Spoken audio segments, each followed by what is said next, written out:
En 2026, 92% des objectifs que tu vas fixer vont échouer. Pas par manque de discipline, pas par manque de motivation, pas parce que tu n'es pas assez forte, mais parce que tu t'attaches à quelque chose finalement qui est déjà condamné à disparaître. Ton chiffre d'affaires, tes résultats, ta reconnaissance, même ta motivation. Et le problème, c'est que personne ne te dit ça. On te vend des planeurs, des trackers, des systèmes de productivité, mais personne ne te dit que tout ce que tu essaies de préserver est déjà en train de mourir. Dans cette vidéo, je vais te montrer quelque chose que j'ai mis 20 ans à comprendre. La différence entre ce qui meurt finalement et ce qui est éternel. Et surtout, comment créer tes objectifs 2026 depuis un endroit qui ne peut pas s'effondrer. Reste jusqu'à la fin parce que je vais te donner 3 étapes concrètes pour passer de la performance à l'incarnation. Allez, c'est parti. Alors, pourquoi 92% des objectifs échouent? Eh bien, tout simplement parce que la plupart des personnes posent leur objectif depuis le mauvais endroit. Ils se disent quelque chose de très simple. En 2026, je veux faire X chiffre d'affaires ou je veux avoir X clients. Je veux être reconnu comme expert dans mon domaine. Et ils mettent toute leur énergie, toute leur identité, toute leur valeur en fait, dans le résultat. Le problème, c'est que le résultat fait partie de ce que j'appelle la 3D. Je t'explique. La 3D, c'est la matière, d'accord? C'est donc ce qui apparaît, c'est l'écran. Et tout ce qui est dans la 3D, que tu vois avec tes 5 sens, eh bien c'est éphémère. Ton chiffre d'affaires, il peut s'effondrer. Ta reconnaissance, elle peut disparaître. Tes clients, ils peuvent partir. Pas parce que tu n'es pas bonne, pas non plus parce que tu as échoué, mais simplement parce que la matière, elle est impermanente par nature. Et quand tu attaches ton identité à quelque chose d'impermanent, tu crées les conditions de ta propre souffrance. Et c'est exactement ce qui crée le burn-out entrepreneurial que je vois assez souvent. Tu cours après quelque chose qui, par définition, en fait, ne peut pas durer. Tu t'épuises à essayer de sécuriser l'insécurisable. Alors, qu'est-ce qui est éternel finalement? Pour répondre à ça, je dois t'expliquer ce que c'est que la 5D, pour que tu comprennes vraiment bien le concept. Quand je parle de la 5D, en fait, je ne parle pas d'un certain monde mystique ou perché. Je parle tout simplement de ce qui précède la matière. Tu vas voir où je veux en venir. La 5D, c'est ton état intérieur, ta conscience, ton identité profonde. En physique quantique, on sait que l'observateur influence le résultat de l'expérience, d'accord? Autrement dit, qui tu es détermine ce que tu crées. La 3D, elle exécute, et la 5D, elle décide. La 3D est la conséquence. La 5D, elle est la cause. Et voici la clé que la plupart des gens, en fait, ne comprennent jamais. Tout ce qui existe dans la cause ne peut pas mourir. Laisse-moi te donner un exemple concret. Imagine que tu crées un chef-d'œuvre, une œuvre vraiment magnifique, parfaite. Et un jour, cette œuvre, en fait, elle est détruite. Elle disparaît littéralement. Du coup, la vraie question par rapport à ça, c'est est-ce que ta capacité à recréer derrière ou à créer, elle a disparu? Non, tu peux recréer. Tu peux recréer encore plus beau et encore plus juste. On est d'accord? Parce que ce qui est éternel, ce n'est pas la forme, c'est la source. Et la source, c'est quoi finalement? Eh bien, la source, c'est ton identité profonde. Et c'est ce que tu es venu incarner. Et ça, personne, et je dis bien personne, ne peut te l'enlever. Aucune circonstance, aucun événement, aucune situation non plus ne peut te l'enlever. C'est très important ce que je suis en train de te dire. Alors, la vraie question n'est pas qu'est-ce que je veux atteindre en 2026. La vraie question, c'est plutôt qui est-ce que je veux incarner en 2026. Ok, on passe aux choses concrètes maintenant. Étape numéro 1, identifie à quoi tu es attaché dans la 3D. Prends un papier, prends un stylo et réponds honnêtement à ces questions. Question numéro 1, si demain mon chiffre d'affaires, en fait, il venait à s'effondrer, qu'est-ce qui s'effondrerait en moi? Est-ce que c'est ta valeur, ta fierté, ta sécurité, ton identité? Question numéro 2. Si demain je perdais ma reconnaissance, mon statut, mes followers ou les prospects qui sont toujours en train de me suivre, si je suis en présentiel, qui suis-je encore? C'est inconfortable comme question, je sais. Mais c'est exactement cette question qui révèle où tu as placé ton identité. Parce que si ton identité, en fait, elle est dans le résultat, tu n'es pas libre. Tu es prisonnière de quelque chose que tu ne contrôles pas totalement. Donc, il faut faire très attention à ça. En neurosciences, on sait que le cerveau déteste l'insécurité. Donc, quand ton identité dépend de quelque chose d'instable, ton système nerveux se met en mode survie. Et c'est là que commence le burn-out. Alors écris, sois honnête. À quoi es-tu attaché qui, en réalité, est éphémère? C'est la première étape. Étape numéro 2, reconnais ce que tu es venu incarner. Maintenant qu'on a identifié l'attachement 3D, d'accord? Voilà ce qu'on va faire. On va chercher la source 5D.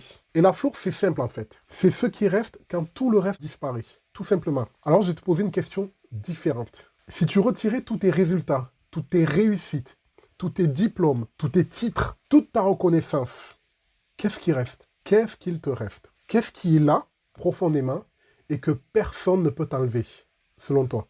Peut-être que c'est ta capacité à voir la beauté. Peut-être que c'est ta capacité à transformer. Peut-être que c'est ta capacité à guider. Ou peut-être que c'est simplement ta capacité à créer de la cohérence aussi. C'est ça, ton identité source. D'accord? C'est pas un rôle, c'est pas un titre. C'est ce que tu aimais naturellement quand tu essaies pas d'être quelqu'un d'autre. Je vais te donner un exemple de mon parcours. D'accord? Pendant des années, j'ai cru que mon identité, c'était l'expert en tourisme. J'avais les clients, les contrats, la reconnaissance. Et un jour, j'ai tout quitté. Et je me suis retrouvé devant cette question. Qui je suis quand je ne suis pas tout ça? C'est une question qui est courageuse, mais que peu de personnes se posent. Et finalement, ce qui est resté par rapport à cette question, eh bien, c'est tout simplement ma capacité à voir ce qui ne fonctionne pas. Et surtout derrière, à réorganiser pour que ça fonctionne. Que je sois dans le tourisme, que je sois dans un secteur qui correspond à la sécurité, pour des villas, que je sois dans le coaching, peu importe. Ça, c'est ma source. Et ça, je peux l'incarner partout où je vais, dans n'importe quel domaine, dans n'importe quel secteur.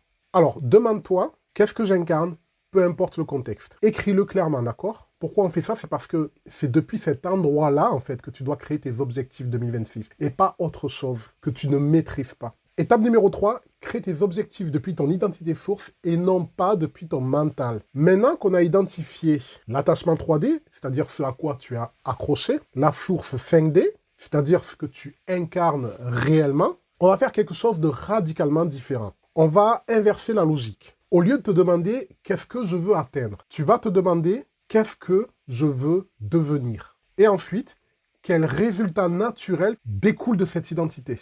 Exemple concret. Si ton identité source, c'est « je suis quelqu'un qui crée de la cohérence et de la clarté », alors tes objectifs 2026, ce ne sont pas et absolument pas faire 100K de chiffre d'affaires, avoir X clients, mais incarner une cohérence telle que mes clients trouvent leur clarté, rien qu'en étant à ma présence. Tu vois la différence? Le premier, c'est un objectif 3D. Il dépend de l'externe. Le deuxième, c'est un objectif 5D. Il dépend de toi. Et voici ce qui est magique dans tout ça. Quand tu incarnes ton identité source avec puissance, les résultats 3D deviennent des conséquences naturelles. Pas parce que tu as forcé, pas parce que tu as grindé, mais parce que tu aimais depuis ton naissance. Et comme on le dit dans la physique quantique, la fréquence attire la résonance. Quand tu vibres depuis ton identité profonde, en fait, ce qui se passe, c'est que tu attires naturellement ce qui est aligné à cette fréquence. Alors, reformule tes objectifs 2026, d'accord? Pas depuis ce que tu veux avoir, encore une fois, mais depuis qui tu veux être, d'accord? Et ensuite, demande-toi, quelles actions naturelles découlent de cette identité? C'est ça, créé depuis la source. Tu vois ce que je veux dire? Alors, je vais te raconter une histoire qui m'est arrivée récemment et qui, d'apparence, en fait, n'a rien à voir avec notre sujet d'aujourd'hui, et pourtant, il y a un lien. Donc si tu es prête, on y va. Je vais te raconter quelque chose qui m'a frappé récemment. J'ai vu une composition florale qui était absolument magnifique, il y a quelques jours de ça. Des roses blanches, sans défaut. C'était ma compagne qui l'avait ramenée, tu sais, à la maison, et elle avait créé elle-même avec une de ses amies, si tu veux. Et donc, quand j'observais tout ça, en fait, quand je regardais cette composition, je me disais qu'il y avait une beauté qui était presque parfaite. C'était presque irréel. Et ça m'avait interpellé. Parce que quand je l'ai regardé, en fait, je me suis dit un truc. 4-5 jours plus tard, elle est déjà en train de mourir. Même dans sa perfection, elle est déjà en train de s'étioler. Alors du coup, une question s'est imposée. Pourquoi la nature nous crée des choses aussi belles, aussi parfaites, si c'est pour les rendre éphémères finalement? La composition est éphémère, mais la capacité de créer ne l'est pas. Tu comprends le truc? Tu peux toujours en recréer une autre, encore plus belle, encore plus juste. Parce que, écoute bien ce que je vais te dire, ce qui est éternel, ce n'est pas la forme, c'est la source. Et en fait, c'est exactement la même chose avec tes objectifs. Le résultat, il est éphémère. Mais la personne que tu deviens en chemin, c'est-à-dire la source, d'accord, ça, c'est éternel. Alors, en 2026, ne cherche pas à conserver, ne cherche pas à figer, ne cherche pas à sécuriser dans la matière. Ça ne sert strictement à rien à part t'épuiser et te mettre en burn-out, d'accord? Cherche plutôt à incarner. Et ça, c'est complètement différent. Pourquoi? Parce que ce que tu incarnes, tu peux le créer indéfiniment. Voilà, si ce que je viens de partager résonne en toi, si tu sens que tes objectifs 2026, en fait, ils sont déconnectés de qui tu es vraiment, si tu as l'impression de courir après des résultats qui ne te nourrissent plus, alors j'ai créé quelque chose pour toi, le chemin de puissance. C'est un accompagnement où ensemble, on va révéler ton identité source, d'accord? Ce n'est pas un simple ikigai, on va chercher en profondeur dans ton âme, dans ton énergie, ce que ton âme veut vraiment faire pour toi, ce que tu veux créer dans cette vie terrestre, d'accord? L'outil avec lequel tu veux jouer dans le monde de l'entrepreneuriat ou dans le monde professionnel, sans te sentir dans quelque chose d'énergivore, sans te sentir dans quelque chose qui te mène au burn-out, sans te sentir forcé de faire quelque chose, mais tout en sentant que tu t'amuses, que tu joues quand tu fais l'exercice que l'on appelle travail, d'accord? Ça, c'est très important. Si c'est quelque chose qui fait sens pour toi, en fait, ce qu'on va faire, c'est qu'on va démarrer par une session d'1h30 où on plonge dans ton essence d'âme, c'est-à-dire ce que tu es venu incarner, ce que tu aimais naturellement, hein, et surtout ce qui est éternel pour toi. D'accord? Quand je te dis éternel, c'est qui te donne de l'énergie à l'infini quand tu te lèves le matin, quand tu vis ta vie, quand tu penses à tes objectifs. C'est très important. Et ensuite, je te crée un grimoire personnalisé. C'est un document complet qui cartographie ton identité profonde. On va voir tes sabotages inconscients et surtout la puissance que tu n'oses pas encore incarner. C'est très important. Pourquoi? Parce qu'à partir de là, tes objectifs, en fait, ils s'alignent naturellement. D'accord? C'est-à-dire sans forcer. Tu ne vas pas contre nature. Tu mets les choses en place en faveur de ta nature, de qui tu es réellement. C'est pour ça que tu ne peux pas vivre un burn-out avec ce genre de paradigme. Au contraire, tu as envie plutôt de jouer, de t'amuser à créer ce que tu désires et que tu mérites. Donc tes objectifs, ils s'alignent naturellement, pas depuis ton mental, mais depuis ton identité profonde. C'est très important. Et j'insiste lourdement là-dessus. Le lien se trouve en description, mais même si tu ne fais rien de ça, retiens juste ça. En 2026, ne cherche pas plus d'objectifs, d'accord? Ne cherche pas plus d'objectifs. Cherche plus de cohérence, plus d'alignement, plus de justesse. C'est tout, d'accord? Parce que ce que tu incarnes, personne, aucune circonstance, aucun événement, aucune situation, aucune personne ne pourra jamais, jamais, jamais te l'enlever. Si cette vidéo t'a apporté quelque chose, abonne-toi à la chaîne et partage cette vidéo, partage la chaîne pour inspirer des personnes autour de toi qui méritent d'entendre tout ce que je partage. J'y publie régulièrement des vidéos pour celles et ceux qui savent que la transformation commence à l'intérieur. Je te souhaite le meilleur pour 2026. À très vite. Ciao, ciao.